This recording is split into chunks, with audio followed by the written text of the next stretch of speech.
Let's get more analysis from Charles Shapiro. He joins us live via Skype from British Columbia, Canada. Charles is the president of the World Affairs Council of Atlanta and a former U.S. ambassador to Venezuela. Welcome to the show. So, Charles, the result of this election was not a big surprise. What does it really mean, and what happens next? Well, it was a surprise that they so openly faked the results of the election. They could not possibly have been 8 million people voting. What's going to happen next? I think your reporter, Steve Gibbs, is right on target. It's going to be more violence, no solution, and a deepening stalemate. He also mentioned that there's a push to get this process going. How long do you think it would really take for the government to actually change the Constitution? Look, they control all the delegates to this constitutional convention. They can do whatever they want. The whole purpose of it was to allow President Maduro to stay in office and to be able to govern without the National Assembly, which is controlled by his opposition. And as soon as it takes office, it has more power than any of the other organs of the state, and therefore can just simply disavow anything the National Assembly does. Now, there is a discrepancy about voter turnout, but did the opposition hurt themselves by boycotting the election and not taking part in the process? Oh, I don't think so. It was a sham election. I think Nikki Haley had it just right. It's a sham.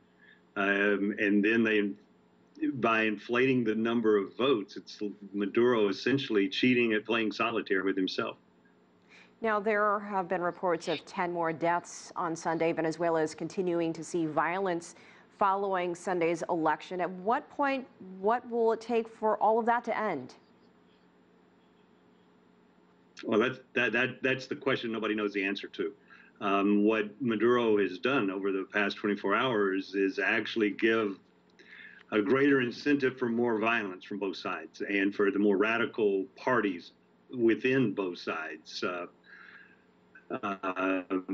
to be more violent. That explosion yesterday that Stephen Gibbs referred to, I mean, that's extraordinary and a first, that the opposition would plant some sort of explosive device and blow it up when a convoy of policemen on a motorcycle went by.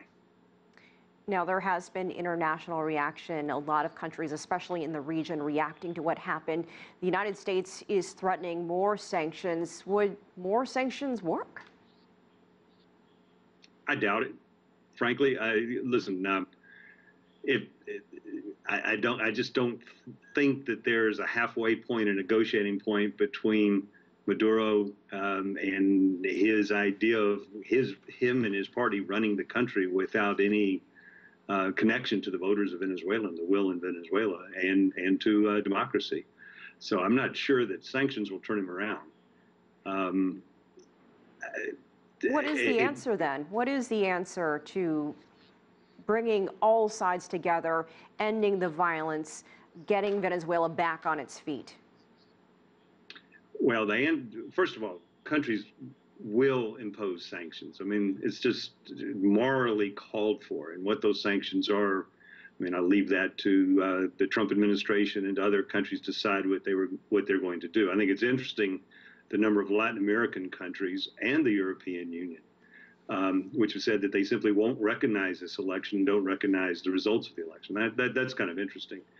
But to find a solution requires more democracy, not less democracy in Venezuela. And more democracy means honest-to-goodness elections, as called for by the current constitution, in which the government has simply ignored.